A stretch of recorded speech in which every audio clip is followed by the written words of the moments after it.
I had a few comments on this. So, Nick, interesting experiment. I'm excited to see if it changes anything for me. I'd assume since it's passive, it's no problem to add in addition to the composing hour, listening, and the flawless course. Yeah, this is actually no issue at all. You can absolutely add this stuff into whatever else you're doing. This is pretty passive, and it's also, if it works, it's developing something very different than relative pitch. Now, the composing hour, if I'm going to be 100% honest, a lot of the exercises in there for audiation are heavily tone awareness based. So it is possible that by taking those exercises, they're more worked out. I've had a lot more time with those particular exercises. They could develop a bit of perfect pitch as well. And so if you're taking this little experiment I'm doing and the composing hour, it's going to be hard to know, did you develop this ability from the composing hour class, the inner ear training one, or did you get it from these exercises? But in the end, does it really matter? I mean, I think it matters to know for other people if you know what they need to focus on. But if you develop the skill, you develop the skill. The more I research it, the more I'm becoming convinced that perfect pitch actually is possible for adults. I don't think it's going to be at the level that you get as a child. I think that kind of instant recognition is going to be very different than what we will experience because we have to get into these notes, we have to think about them. But I also think there are some things that are preventing us from developing a really good perfect pitch. Like Yuri, he's been doing these exercises and he gets really good at identifying notes. Now, I don't know his process. I don't necessarily know. Do you go in on day one and you're practicing a little bit? Do you play an instrument first? Is there anything in your day that sets the stage so that you know where a particular anchor tone is, and then you're using relative pitch? To me, I would say it's possible he's using relative pitch, but I actually don't know because I'd have to talk with him. I'd have to experiment. But it sounds like relative pitch to me because what he's experiencing is he can identify most of the diatonic notes. F sharp stands out though. Okay, so F sharp, normally he has trouble with chromatic notes, but F sharp is the note that stands out. To me, and to most people that try and teach perfect pitch, they focus on the F sharp. You know, David Lucas Burge does this. He starts by comparing F sharp and E flat. And he says, can you hear a difference? We've all done this, right? And the reason I think he chooses those two is because they're very contrasting sounds. You know, if you play the F sharp here, and then you play the E flat, the E flat does sound mellow and compared to the more aggressive, assertive, whatever you want to call it, F sharp. And so that F sharp stands out. So it's possible that Yuri's kind of in an in-between stage where some of it's relative pitch, some of it's perfect. He's relying on both to figure out what's going on. But the other thing that could be happening, and I again don't know, is you could be getting a very good sense for the diatonic scale. So essentially, if something is in C major, you learn what scale degree 1, 2, 3, 4, 5, 6, 7 sound like. That lines up with what you said about being able to identify the white note pitches, but not the sharp pitches, because the sharp pitches are not in the majority of music we listen to. They're kind of outside the key in a way. So there's a possibility there. I don't really know for sure what's going on with that, but it doesn't matter. I mean, Yuri, you're working on your ear, you're training it, you're developing it, you're playing around with perfect pitch, and you're seeing if you can develop it. And it's just kind of a fun thing to do. And for me, I'm not going to spend a ton of time on this. I'm going to come in. These sessions are going to be about 15 minutes with a little bit of talking at the front. And I think that if you were to be able to develop perfect pitch, that may be all you need and just consistent effort in that sense. So today we are going to add the note E. And hopefully everybody can hear my keyboard. I am sharing GarageBand, so you should be able to hear this. All right, so there is a live chat option, but I'm not really going to be monitoring it. I may look over and see that somebody said something, but let me try something real quick because I need to make sure. Okay, we're live again. I'm a little late today because I had lessons I need to focus on comparing F sharp and E. Okay, so hopefully we can hear that. It's been working in the past. Now, normally what I'd want to do is I'd want to come in and I'd want to just sing a C. But remember, I don't want to use any techniques. I don't want to use vocal tension. I don't want to feel a vibration in the corner of my head. I don't want to do anything that isn't purely mental based. And this is just a theory, but my view is that if you do anything like that, then that's going to take a second or two to register the vocal tension. It's going to take a second or two if you say like da is C and E is E, using vowel sounds or phonemes or whatever you want to use, these short sounds that remind you of the note, then you have to mentally recall that. Even if you're not hearing the sound, you're making the shape, or you're visualizing, or you're imagining the sensation of that shape that your mouth makes when you use these vowels or use these other tricks, or you feel where the C is in your throat for vocal tension. Vocal tension can change. As your range increases, your pitch changes, because what was once a C could become a B flat. It can change as you go. So I want to avoid any of that. And so yesterday, when I came in and I said, I'm going to sing a C, I don't know if I was clear on this. I didn't just sing a C. I thought it. I tried very hard not to associate it at all with vocal tension. In fact, the only reason I sang it was so that you could hear how close I was. And I was a half step off. And I didn't even expect to be a half step off. I expected it to be something completely different, but I felt around inside my mind and I said, what sounds like C? Now, I'm not going to sing it today because I don't want to create that vocal tension association. And if every time I come in, I sing it, I'm defeating the purpose of that. So I'm going to play this note after I find it in my mind.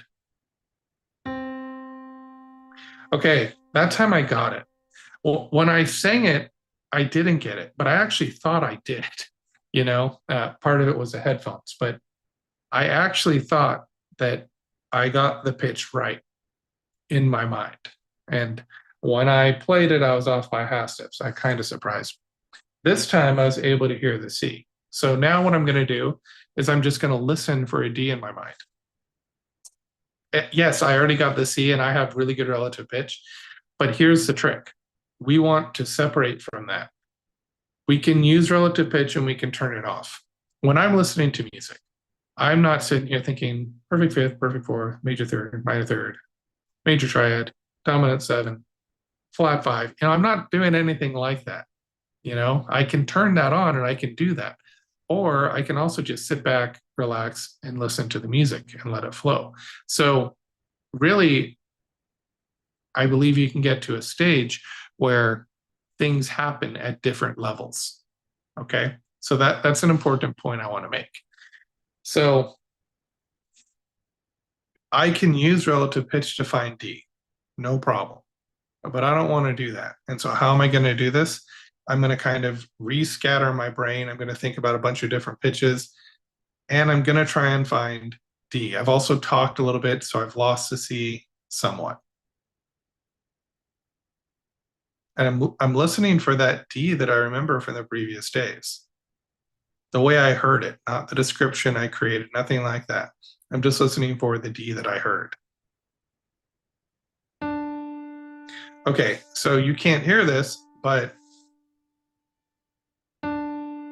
the D on the piano was a little flat from what I heard in my mind. So in my mind, I was just a tiny bit sharp, but it was in the range of D. Okay, so now before I even play an E, which is a note we're working on today, I'm going to try and hear it in my head. And now I am using relative pitch. But when I hear it in my head, what I'm curious about, and I don't know, that's why we're doing this. When I hear it in my head, what I want to listen for is an equality in my mind. And then will it match the quality on the piano?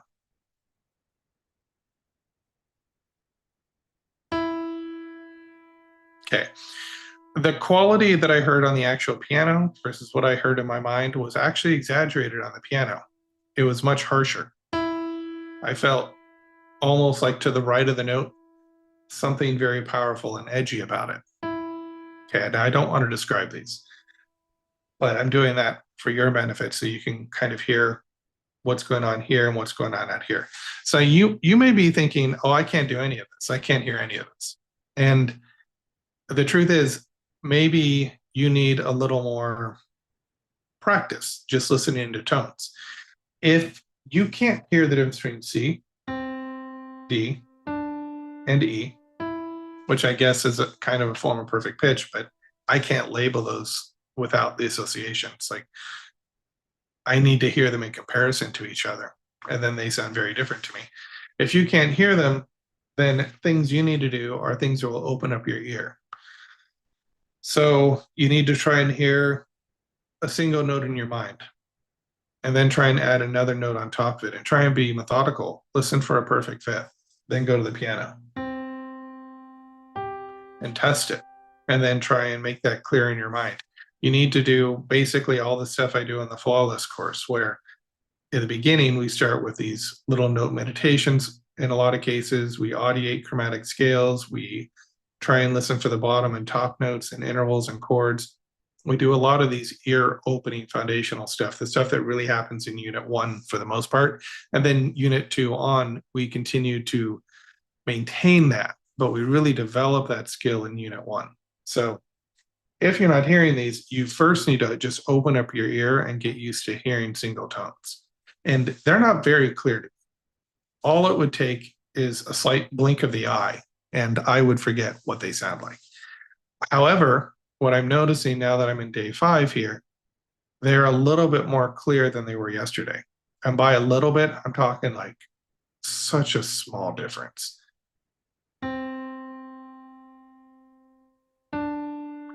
The C is taking on a character which I never thought it had before. I always thought of C as kind of lifeless, like clear, plain. It's changing for me, and I don't want to tell you how it's changing. I want you to experience it for yourself because, as far as I know, these experiences are not universal anyway. So here's what we're going to do. I am going to stick in one octave register today. I'm not going to go to the different octaves because we're adding a new note. So I want to make it simple. So I'm going to listen for this note. Okay, now I'm going to describe it to my brain.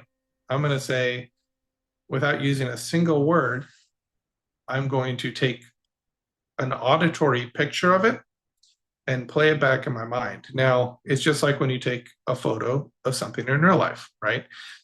You take the photo, it's not going to be as clear or vivid as the actual experience, but you can get pretty close to it. You can get a sense for it.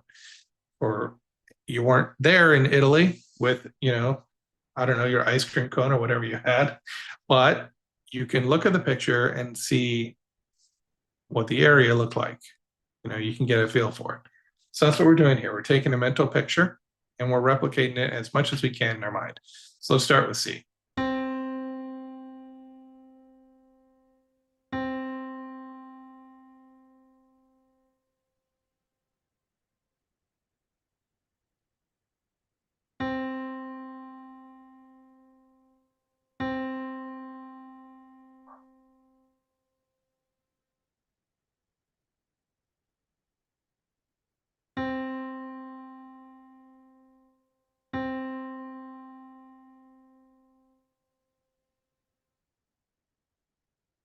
Now, I'm not going to talk. I'm just going to do this exercise because if I talk, it'll take me out of it. So I'm working on the notes C, D, and E.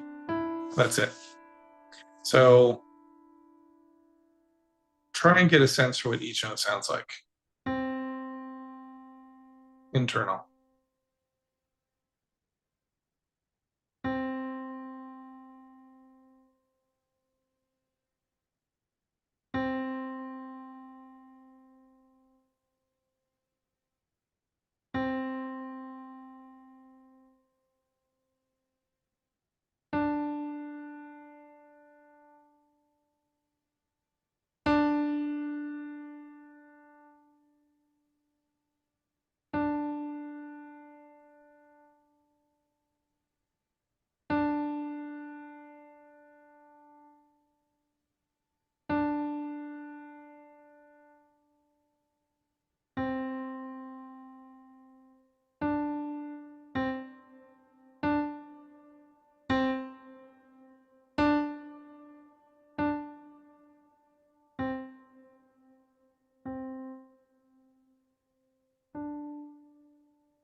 Okay, so I hear a change in the E. And so because I've heard the change, I'm going to stop there because I believe that the moment you hear a change, you keep trying to listen for it and it goes away. It's like the moment you look at it, it hides. And so I want to leave on a high note where I clearly heard that that E, and I still hear it.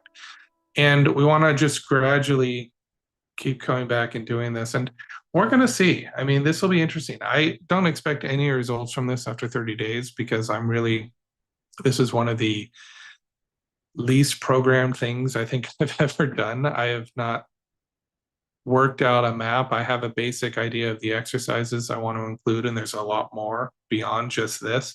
But this is kind of the initial stage where we just want to open things up. And what I do think will happen is we can go through a lot of these techniques and we can kind of start to see what works and what doesn't. And maybe I can include some of these in some later units of the flawless course if they tend to be useful. But at this point, very experimental, just trying to see what we can get. And there was something else I was going to say, but it's left me. So I'm going to try and do this one more time just so I can see if I remember what I want to talk to you about.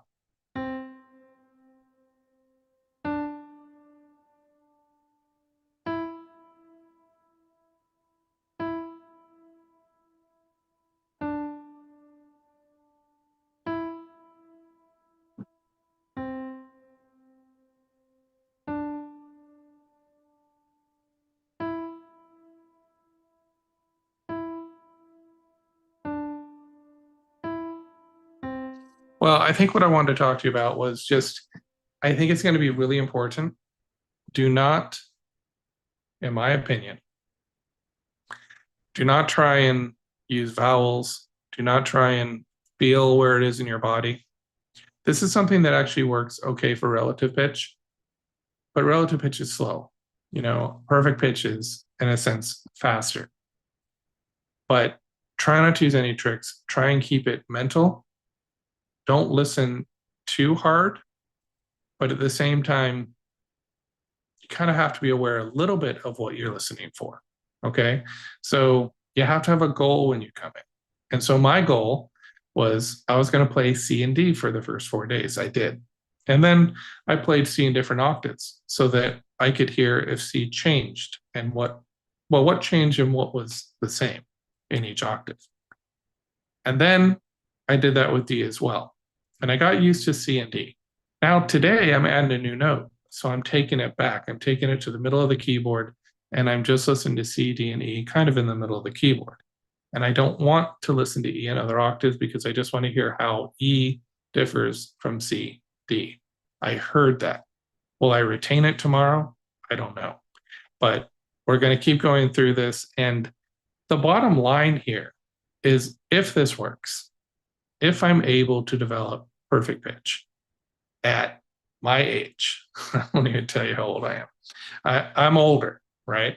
So if I can develop at my age, regardless of what kind of training I already have, then it means that it can be developed. Now, again, I want to keep saying this because I want to be clear about what I think your expectation should be. There's a lot of evidence to suggest that forms of perfect pitch can be developed, but I don't think we can ever have it like we did as if we learned it as a child. What we're trying to do here, though, is to get the brain to think about things differently. And so if we can do that, I think there's a possibility that we can develop a form of pitch recognition. And I think it has to do with the start of the note and less to do with the middle of the note. And what do I mean by that? I'm just going to play C because I don't want to hear E again. I've already heard it and I've heard it different, so I'm going to leave it there. If I hold this C out, there's the initial articulation. Okay, right in the first 200 milliseconds is what C is. That is what C sounds like. D. That quick, that is what those notes sound like. When you hold them out, you start to hear more of the C, but it's like the tail. You want to look at the face of C. You want to look at the front of C. That's how you're going to recognize the rest of C. You know, if I just looked at 50 different arms and somebody said, pick the arm that matches this person that you know, I don't know if I'd be able to do it. But you know, you can recognize their faces pretty easily. So we're looking for the face of the note. I don't know if that metaphor made any sense.